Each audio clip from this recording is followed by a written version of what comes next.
mata aure ba za ta je gurin nan karfe 11 dare.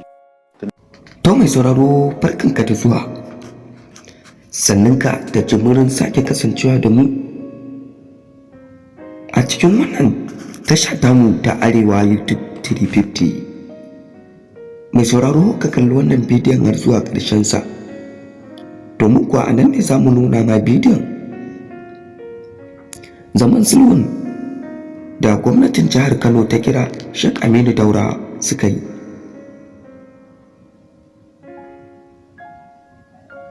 Sabida Abba Kabir Yusuf gwamnan jihar Kano ya kira Sheikh Aminu Daurawa ne, ya kuma ba su haƙuri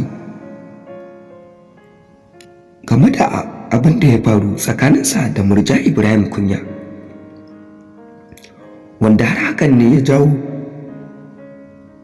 cece-kuce a jihar Kano, wanda har magoya baya wasu daga ciki suna cewa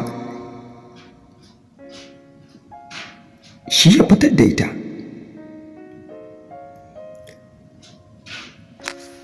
Mai sauraro ka gyara zama domin jin wannan cikakken shirin nan wanda muka zo maka da shi.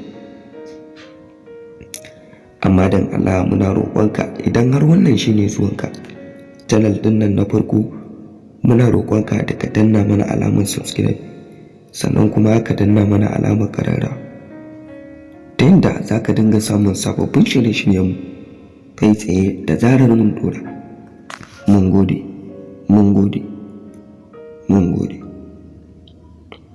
To malam me zaka ce game da, dan na san abin ya fusata mutane sosai a shafukan sada zumunta game da wasu ma'aikatan naku yadda suke yin kaman a ga mace kawai a finciko ta a jefa ta cikin mota, watakila ma sai an je headquarter yadda ka faɗi a duba a ga ita ba mai laifi ba ce, yadda suke tattaba mata wasu daga cikin. Wato ai kina ji duk mutumin da ka ganshi a wannan gurin, kin ga dai mata aure ba za ta je gurin nan karfe 11 dare tunda doka ta hana.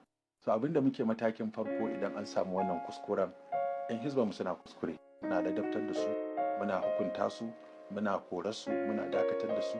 Amma shi operation yadda yake dama duk inda ake yin sa, in ka zo wanda yake gurin zaka ce ku shiga mota. Wani zai taurin kai ya ce ba wanda ya isa shi shiga mota, in ga dole ya shiga mota. Saboda haka idan mutum mai taurin kai abinda ake ku shiga mota, ku zo mu tafi a je a tantance. Wasu ma musu sallama, ai ba zuwa za mu ce assalamu alaikum da Allah ku dan taura. Amma wasu kama ana fasa musu kofa ne fa a shiga ma fa. Ai ba ma nuna bidiyon abin da ake yi. Ai da muna nuna bidiyon abin da ake yi su suke yi, ai da mutane kuka za su yi. Ai muna zuwa da kyamarorin mu dauki abin da ake abin. In kika ga yadda mata da maza suka sa gajeren wando da yan mata ake rungumar juna, ake kiss din juna, ake kada sai muna da wannan bidiyo, amma muka saki